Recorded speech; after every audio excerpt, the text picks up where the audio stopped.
እንግዲህ አሳ በጾም ወቅት ይበላል ወይስ አይበላም የሚለውንም የምንነጋገር ይሆናል።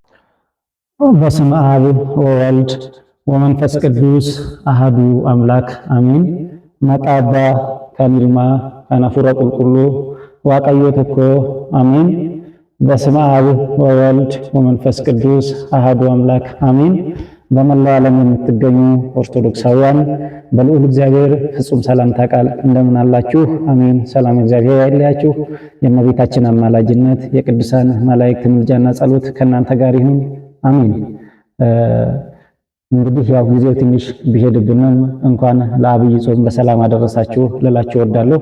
እንግዲህ የአብይ ጾም ታላቅ ጾም ነው። አብይ የተባለበት ምክንያትም አንደኛ ከሰባቱ የአዋጅ አጽዋማት በቀናትም በሳምንታት በዛ ያለ ነው፣ ከሁሉም ይበልጣል። ሌላው አብይ የምንለው ግን በዋናነት ራሱ ክርስቶስ አብይ የሆነው አምላካችን ፈጣሪያችን አምላካችን ኢየሱስ ክርስቶስ ለራሱ 40 ቀንና 40 ሌሊት የጾመው ጾም ስለሆነ አብይ ጾም እንለዋለን ማለት ነው። ለሰው ልጆች የወደቀውን አዳምን ወይም የሰው ልጆችን ከሲኦል እንግዲህ ወደ ገነት ለመመለስ ክርስቶስ ከእመቤታችን ከቅድስት ድንግል ማርያም ከተወለደ ከተጠመቀ በኋላ እንግዲህ ቀጥታ ወደ ገዳመ ቆሮንቶስ ሄዶ 40 ቀንና 40 ሌሊት የጾሙ ጾም ስለሆነ አብይ ጾም እንለዋለን ማለት ነው። እንግዲህ አሁን የአብይ ጾም 8 ሳምንታት አለው፣ ትንሣኤ ጭምር ያው 9ኛ ሳምንት ነው ትንሣኤ። 8 ሳምንት እንለዋለን እስከ ሆሳዕና ማለት ነው። እንግዲህ አሁን ላይ እንግዲህ 7ኛው ሳምንት ኒቆዲሞስ ላይ እንገናኛለን። እንግዲህ እንገኛለን ኒቆዲሞስ ነው አሁን 7ኛው ሳምንት ማለት ነው። እንግዲህ ጊዜው ትንሽ ሄዶብናል። ይሄንን ነገር መነጋገር ያለብን ቀደም ብለን ቢሆን ኖሮ ጥሩ ነበር፣ ግን ለቀጣይም ስለሚጠቅመን ብዬ ትንሽ ነገር እንነጋገር ብዬ ነው ማለት ነው። ስለ ጾም እንግዲህ ዛሬ የምንነጋገረው አንደኛ ጾም ምንድነው የሚለውን እስከ ስንት ሰዓት ነው አንድ ኦርቶዶክስ መጾም ያለበት የሚለውን እና እንዲሁ አሳ ደግሞ ይበላል አይበላም ብለን ብዙ ሰዎች ብዥታ ስለሚፈጥርብን ጥያቄዎችን ስለምናነሳ እንግዲህ የምንነጋገር ይሆናል ማለት ነው። በጥቂቱ በጥሞና ተከታተሉ። ልዑል አምላካችን እኔንም እናንተንም በመካከላችን ተገኝቶ ያስተምረን ማለት ነው። እንግዲህ መጀመሪያ ወደ ትርጉሙ ስንሄድ ጾም ማለት እንግዲህ በፍትሐ ነገሥት አንቀጽ 15 ላይ ተጽፎ እንደምናገኘው ጾም ማለት በታወቀ ጊዜ በታወቀ ሰዓት የሰው ከምግብ መከልከል ነው ይለናል ማለት ነው። እንግዲህ አጠር አድርገን ነው የምናየው። እንግዲህ ጾም በታወቀ ጊዜ በታወቀ ሰዓት የሰው ከምግብ መከልከል ነው ይላል ማለት ነው። ፍትሐ ነገሥት አንቀጽ 15 ማንበብ ትችላላችሁ። እንግዲህ በታወቀ ጊዜ ስንል እንግዲህ በኢትዮጵያ ኦርቶዶክስ ተዋሕዶ ቤተክርስቲያን ስርዓት ጾም በስንት እንከፍለዋለን? በሁለት የሚከፍሉት አሉ፣ በሶስትም የሚከፍሉት አሉ። ግን በሁለት ከፍለን የምናየው ጥሩ ነው። ምክንያቱም በሶስት የሚከፍሉት የአዋጅ ጾም፣ የፍቃድ ጾምና የንስሐ ጾም ብለው ነው።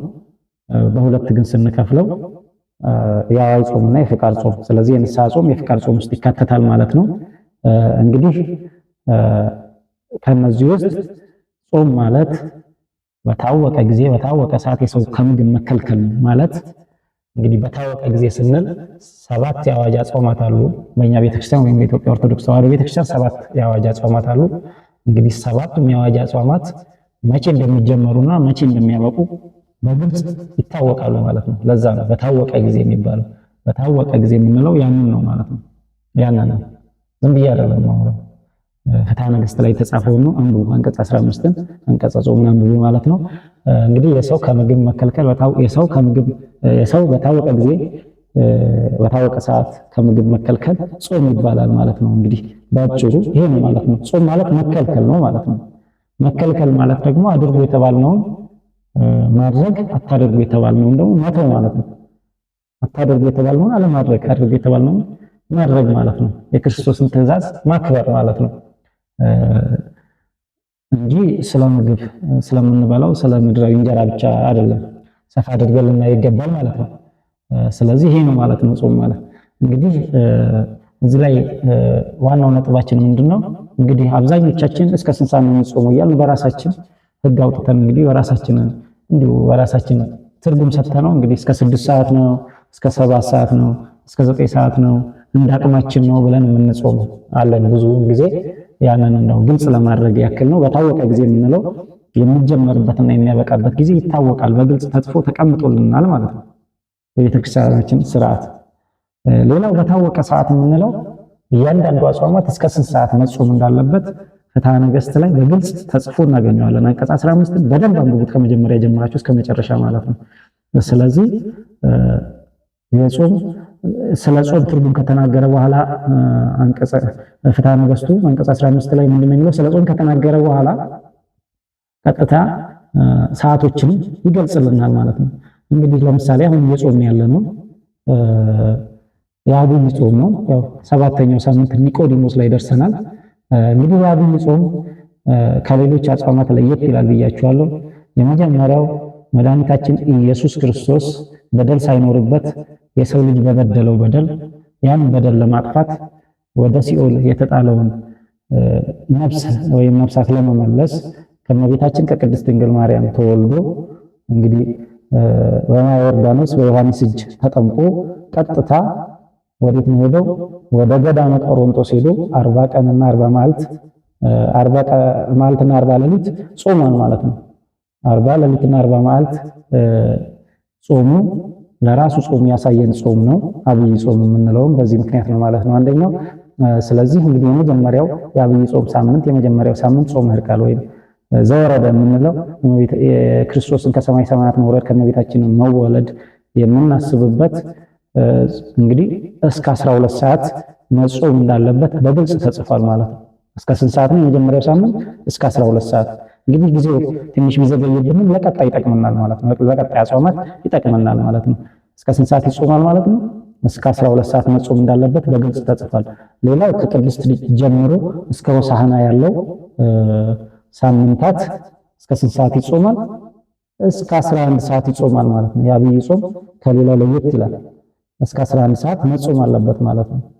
ከቅድስት ጀምሮ እስከ ሆሳዕና ያለው። ሌላው አንዷ ሳምንት ወይም ሰሙነ ሕማማት የምንላት የክርስቶስን ሕማሙን፣ ግርፋቱን፣ ድካሙን የምናስብባት ያቺ ሰሙነ ሕማማት ወይም አንዷ ሳምንት እስከ ትንሣኤ ያለችው እስከ 13 ሰዓት ወይም እስከ 1 ሰዓት ትጾማለች ማለት ነው። እስከ 1 ሰዓት ትጾማለች ማለት ነው። እስከ 1 ሰዓት የመጨረሻው ሳምንት የመጀመሪያው ሳምንት እስከ 12 ሰዓት፣ ሌላው መሃል ላይ ያሉት ሳምንታት እስከ 11 ሰዓት። የመጨረሻዋ የሰሙነ ሕማማት የምንላት የመጨረሻዋ ሳምንት ግን ከሆሳዕና ጀምረን ሆሳዕና እሑድ አሳልፈን ከሰኞ እስከ ዓርብ ያላችሁ እስከ 11 ሰዓት።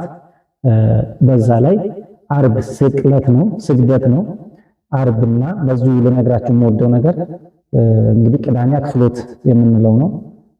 ስለዚህ ዓርብ ሐሙስ የቻለ ሰው እንግዲህ በተሰራልን ስርዓት መሰረት የቻለ ሰው ሐሙስ ማታ የበላ ሐሙስ 1 ሰዓት ጾሙን ፈቶ ዓርብ ጾሙ ሰግዶ እንግዲህ ቅዳሜ ውሎ እንግዲህ ከቅዳሜ ወደ እሑድ የትንሣኤ ብቻ ነው ማለት ነው መፍታት ያለበት የቻለ ሰው።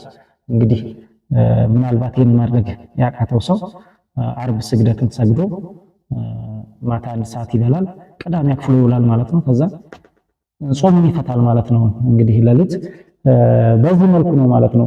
ስለዚህ የአብይ ጾም በዚህ መልኩ ነው የሚጾመው። ሌላው ከአብይ ጾም ውጪ ደግሞ ስንት አሉ? 6 አጽዋማት አሉ ማለት ነው። 6 የአዋጅ አጽዋማት አሉ። 7 ናቸው የአብይን ጨምሮ ማለት ነው። ከአብይ ጭምር 7 ናቸው።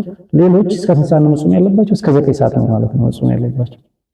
ይሄ ነው ያለው እያልኩ ያለሁት በግልጽ ተጽፎ የተቀመጠልን ነገር። ስለዚህ ሰው እንዳቅሙ ነው የሚጾመው። እስከ 6 ሰዓት ነው፣ እስከ 7 ሰዓት ነው፣ እስከ 8 ሰዓት፣ እስከ 9 ሰዓት የሚባል ነገር የለም። ስርዓቱ ይሄ ነው። ፍትሐ ነገሥት ላይ የተጻፈው ስርዓት ይሄ ነው። ምናልባት በስርዓተ ቅዳሴ ሰዓት ስርዓተ ቅዳሴ ካበቃ በኋላ ምናልባት አባቶችንም ልናይ እንችላለን ሲበሉ ከቅዳሴ በኋላ ይበላል። ይሄ ማለት ሌላ ጉዳይ ነው እንጂ ያንን አይተን ምክንያት አድርገን እስከ 9 ሰዓት ነው የሚጾመው ማለት አንችልም ማለት ነው። አብይ ጾም ሌላው እስከ 9 ሰዓት ነው የሚጾመው። አብይ ጾም ግን የመጀመሪያው እስከ 12 ሰዓት፣ ሌላው እስከ 11 ሰዓት የመጨረሻዋ ጾመ ሕማማት እስከ ምሽቱ 1 ሰዓት ይጾማል ማለት ነው። በዚህ ላይ እንግዲህ ስለ ጾም ጊዜና ሰዓት ይህን ካልኳችሁ ሌላ እዚህ ላይ መጨመር የምፈልገው እንግዲህ በጾም ሰዓት ብዙ ነገር የሚደረጉ ነገሮች አሉ። ብዙ ነገሮች እንደው ይሄ የእንስሳት አስተዋጽኦ የእንስሳት እንደው ወተት፣ ስጋ፣ ቅቤው ይቀራል። ያንን የሚተካ ግን ብዙ ነገር እያዘጋጀ ነው። ይሄ ማለት ምን ያሳያል? የጾም ትርጉሙን አልተረዳነውም ማለት ነው። የጾም ትርጉሙን አልተረዳነውም። ጾም ማለት እኮ መከልከል ነው። በቃ አድርጎ የተባልነውን ነገር ማድረግ፣ አታድርጎ የተባልነውን ነገር ደግሞ አለማድረግ ነውና በዚህ መልኩ ብንረዳ ጾም ማለት ይህ ነው ማለት ነው። ሌላው ብዙ ጊዜ ሰዎች የሚከራከሩበት አሳ ይበላል አይበላም የሚለው ላይ ነው። እኔ አሳ ይበላልም አላላችሁ አይበላም አላላችሁ። ምክንያቱም መጀመሪያ ሰው ይሄ ይበላል ይሄ አይበላም እያልን ምግብ የምናማርጥ ከሆነ ምን ማለት ነው? የጾም ትርጉም አልገባንም ማለት ነው። የጾም ትርጉምን አልተረዳነውም ማለት ነው። እንዲህ የምንል ከሆነ እንዲህ ስላችሁ ሊበላም ይችላል ላይበላም ይችላል እያልኳችሁ አይደለም። ፍትሐ ነገሥት ላይ በግልጽ ተጽፎ አለ። ፍትሐ ነገሥት ላይ አሳ አይበላም እንጂ በግልጽ ተጽፏል። ግን እዛው አንቀጽ 15 ላይ ማለት ነው። ግን መጀመሪያ የጾም ትርጉም መረዳት አለብን። እንግዲህ ጾም ማለት ስጋችንን የምናደክምበት፣ ከክርስቶስ ጋር የምንነጋገርበት፣ በጸሎት በስግደት የበለጠ የምንበረታበት፣ የምንበላትን እንኳን ሽሮ የምንቀንስበት ነው እንጂ ሰውነታችንን ለማዳበር የእንስሳትን አስተዋጽኦ የሚተካ ምግብ አጠራቅመን የምንመገብበት ቁርሳችንን ስላልበላን ምሳ ስንበላ አዳብረን የምንጠጥ አይደለም። ጾም ማለት መከልከል ነው። በታወቀ ጊዜ በታወቀ ሰዓት የሰው ከምግብ መከልከል ነው ማለት። ከምግብ ብቻ ሳይሆን አታድርጉ የተባልነው ነገር አለማድረግ፣ አድርጉ የተባልነው ነገር ማድረግ። በጾም ወቅት እንግዲህ በስግደት መበርታት፣ በጸሎት መበርታት የበለጠ ሌላ ጊዜ የምንጸልይ ቢሆን የበለጠ ግን የምንጠነክርበት ነው ማለት ነው። በጾም ሰዓት ጾማችን እንዲሰማ።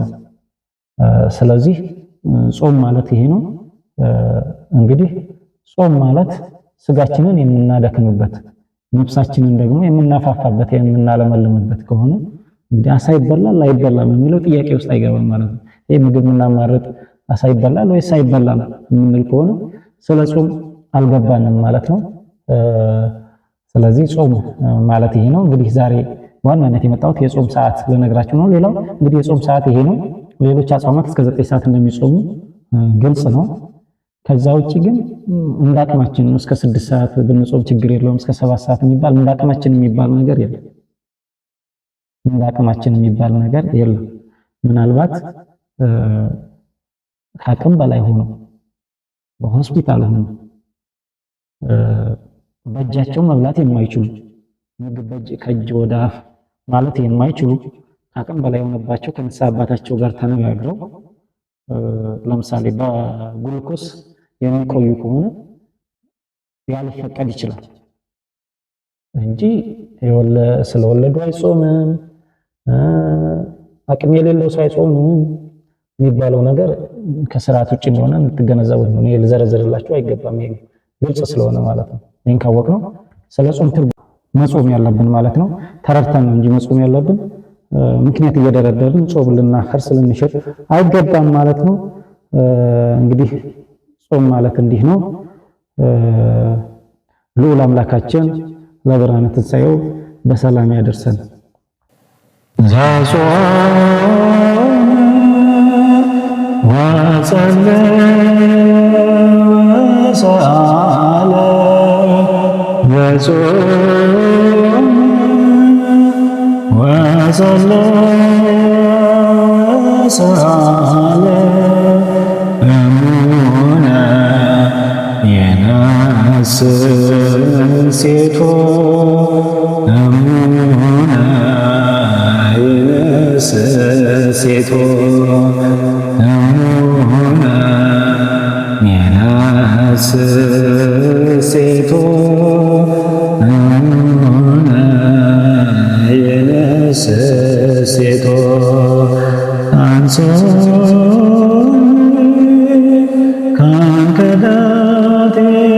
ካንከዳቴ አንሶ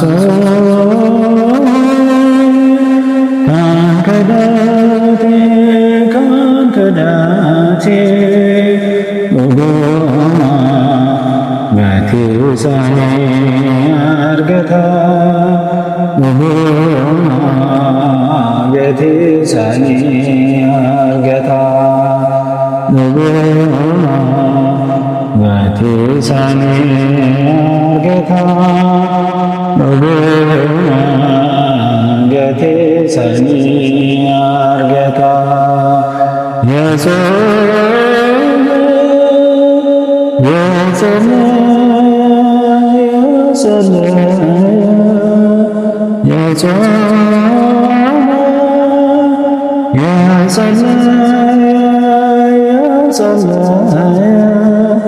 እውነት ነው ዋጋውን ይቀበላል።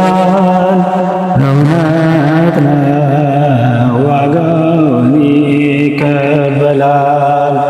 እውነት ነው ዋጋውን ይቀበላል።